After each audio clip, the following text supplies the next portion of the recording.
we need to move from the culture of fixing to the culture of nourishing. You had to compress much of what I had shared today, moving from a fixing to a culture of nourishing through positive psychology and strengths and through purpose. And the combination of positivity and purpose is so strong and effective that will bring peak performance naturally, not by force, but by manifestation of what is best in people. You're listening to Brainwork Framework, a business and marketing podcast, brought to you by focus-biz.com. Welcome back to another episode. With us today is a senior organizational consultant with Gozal Consulting, Alfredo Borodowski. He's an international speaker and author and a consultant specializing in peak performance through the power of positive psychology, helping individuals maximize their potential by leveraging the character strengths. And his equation, positive plus purpose equals peak performance, has helped leaders and organizations achieve and sustain their goals. Alfredo, so excited to have you on. How are you doing today? Doing great, Chris. Thank you for having me. It's a rainy day in New York. Apparently, the spring doesn't want to come to us. Then I was in Dallas at the conference, 100 degrees, steamy, and then landed in LaGuardia where 60 degrees and raining. The spirit is high. Yes, the spirit is high, even when the weather isn't cooperating for us. And we definitely feel that downside of the cold, rainy spring that hasn't come to us yet, but it's still waiting. But so excited to have you on. We always like to ask our entrepreneurs and consultants, tell us about your journey. What were you doing before that kind of led you into the world that you're in today? For me, there is really a before and after. And there are some people that have that luxury adventure, or in my case, big crisis that cut my life in before and after. And that for me happened at a very specific time, day, and year, happened at 10 in the morning on June 19th of 2013. Precisely. Wow. Yes, when I was arrested. I was arrested for impersonating a police officer.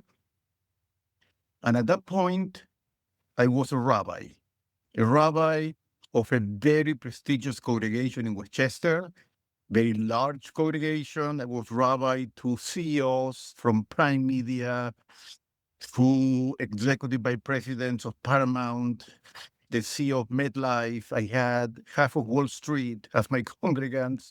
I have senior partners of the top law firms in Manhattan.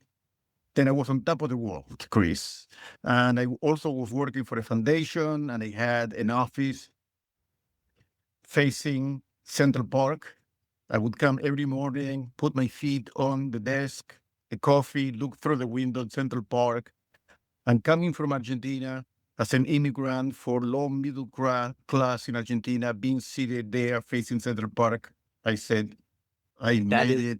The life. The biggest you can go. And I never thought about positivity, about peak performance. I was there. I was the king of positivity and peak performance until I was arrested and lost basically everything. And what happened to me is that I was manic. I was taking the wrong medication and antidepressive. And a congregant of mine, a retired police, gave me one of those Shield and Family. And he said, Alfredo, with this one, you will have no problems. And then the problems began because with the mania and the wrong medication, the Shield, and my grandiosity, I began going around the highways of New York, telling people how to drive. Until that morning of June, I showed the badge to a young woman. And 3 minutes later, I had 3 police cars behind me, and I was arrested. I learned this a few months later. That lady was the fiancée of one of the policemen in town. Oh, no. Then I was taken to the prison, straight to court. Was arrested, accused of impersonating a police officer. I was fired from my great jobs on that week, was hospitalized with suicidal thoughts. I was diagnosed bipolar, which I didn't know at that moment. And because I was a rabbi of a very prestigious congregation, the press made a circus out of me, and they baptized the rabbi with a new name, the Road Rage Rabbi. And the Road Rage Rabbi was on front pages of newspapers from Japan to Ireland. It went viral. I didn't touch anybody, no violence, but, what more attractive than a rabbi impersonating a police officer? And from there, everything was down the hill. I went into deep depression. I had 4 cases against me on different courts. I couldn't drive until the cases were over. My lawyer recommended that. And I was on a couch in complete darkness and no sense of future, in misery, until one morning I felt an energy and pushed me to go up to my office. And I walked into my office, and on top of the desk, I found something that changed my life. There I found a file, a yellow file. I opened it, and I read the top 5 strengths of a test I had taken on positive psychology: creativity, love of learning, curiosity, perseverance, and courage. And something turned inside of me, an energy said, wow, Alfredo, you had forgotten who you are. And a month later, even being depressed with court cases, I went back to school, social work, and became a social worker, and then an expert on positive psychology, making sure that everybody knows their 5 top strengths, because it's essential to fulfill your destiny, to be yourself. I had lived a fake life. My parents wanted me to be perfect, and I was perfect for them. And what can you be more perfect than a human? A rabbi, a little God on earth. I tried to be the most perfect possible human being by satisfying my parents' crave for my perfections. And it was until I was able to discover my 5 top strengths of positive psychology that I began the journey of being authentic. And I imagine that many people listening have this problem of being shaped, not according to who they want to be, but a lot of pressure and people who basically push them in a direction that now we're wondering, what am I doing here? And I want to make sure that everybody knows the 5 strengths, because that's the way to open the gate to self-fulfillment. And I can tell you a lot of people are struggling with that, just being down on themselves, or they hit an obstacle and they don't want to persevere, or they just lack the spark or the drive to want to be creative, or just any of the 5 that you mentioned. For you to be in such that low point in your life to turn things around.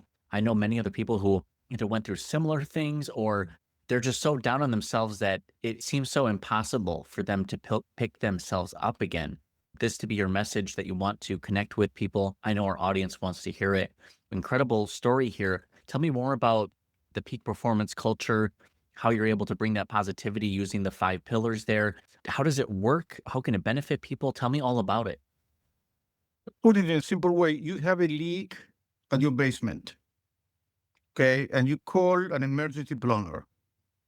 And the plumber comes with a lot of knowledge and good intentions and just says, I forgot my toolkit at home.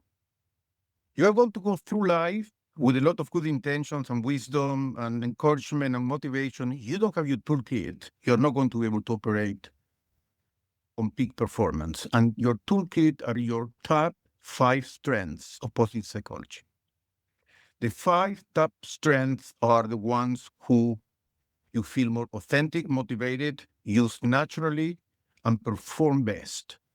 And we know from studies that 70% of people, Chris, do not know the top strengths. Then 70% of people walk through life without applying what they already have But because they do not know that they have them, they do not apply them to their full potential. Then the first thing that people should know are the top 5 strengths.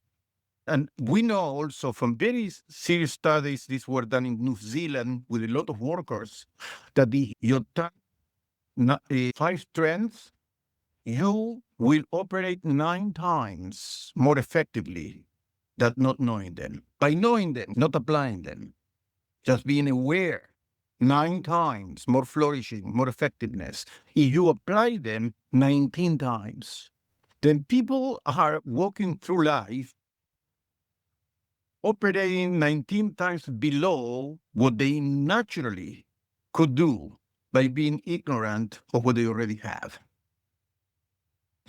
And that has to end, okay? And people have to know their top strengths. There are 24 strengths of positive psychology: humor, courage, love of learning, forgiveness, leadership, that people have a different order according to their preferences, according to their experience, natural abilities.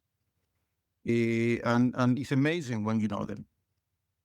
It's incredible that just by being aware of what they are, or even just a few, how much that can change our behavior and our productivity going forward. Because I know all these business owners are trying to maximize their productivity, but I feel like they're always bogged down with the details. They're just busy in their business, or something else distracts them, that they're not able to really focus and take action to get more results. It's like they're spinning their wheels.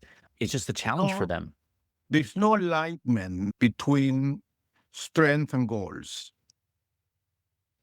There must to be an alignment between the strengths and goals. And if you set goals without knowing your strengths, you go in all directions, and then you feel empty at the end. Because the goals do not fulfill the core of who you are. And when we are in a corporate culture where it's so much about crisis and putting out the latest fire, then you develop what I call a culture of fixing instead of a culture of nourishing. And we love to fix, by the way. There is something about fixing, especially to the nails. I changed the light bulb. Now I am fulfilled. Then I put the nail there, that I am fulfilled in the chair that was falling apart. We are fixers, that we are looking for a crisis to become one. We can fix that thing. Then we can fix it. And then we go with a magnified glass, looking everywhere where we can fix something, and something must be broken. When we know from positive psychology that peak performance and efficiency are the result of maximizing what it works. Now, clearly fixing gives you power because you're always fixing somebody else. And then it creates a very powerful relationship, authority.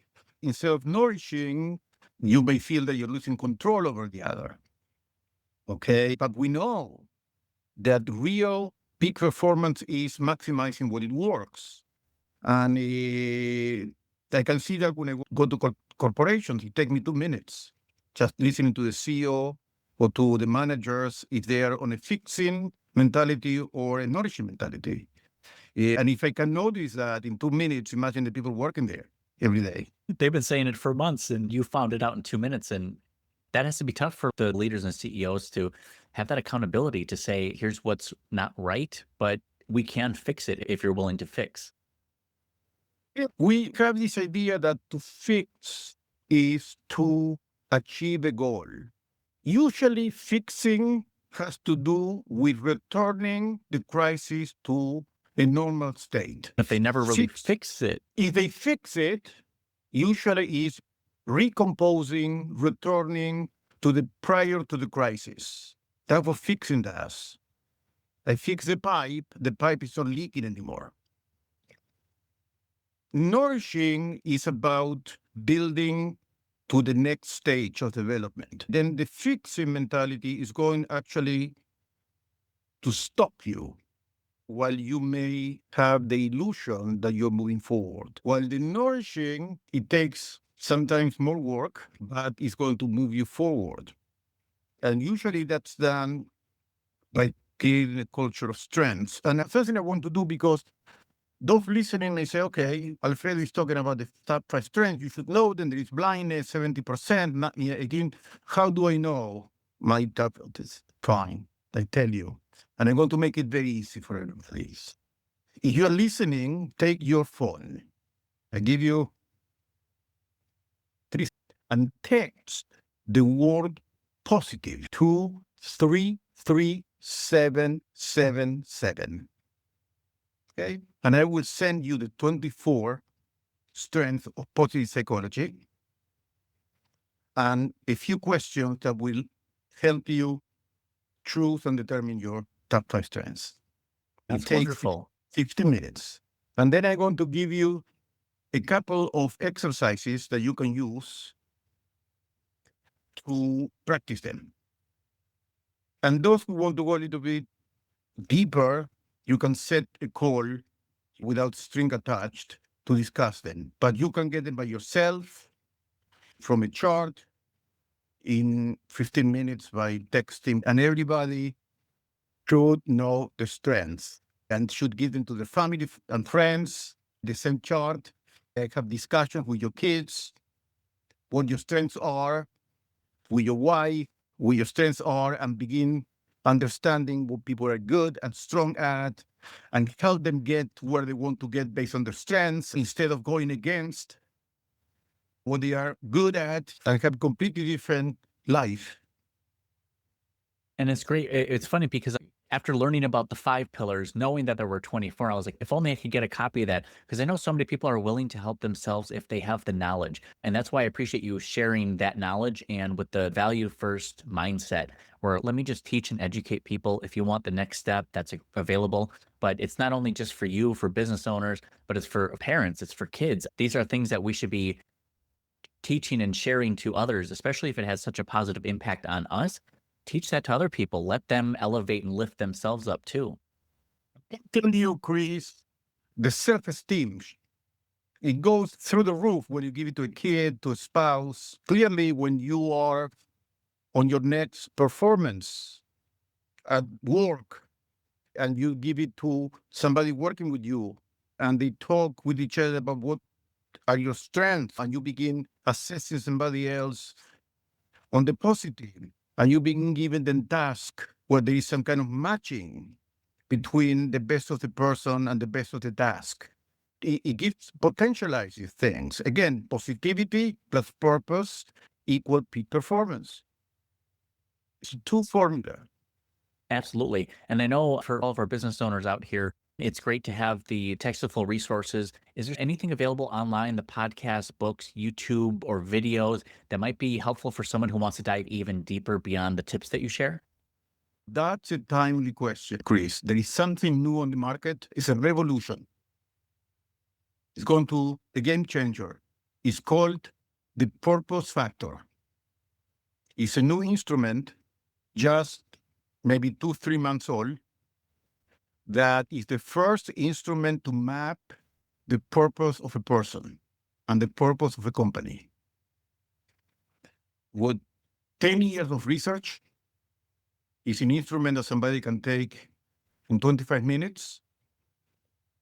It delivers you a report of 49 pages on purpose. It's the most comprehensive, detailed, accurate description of a person's purpose. It is amazing.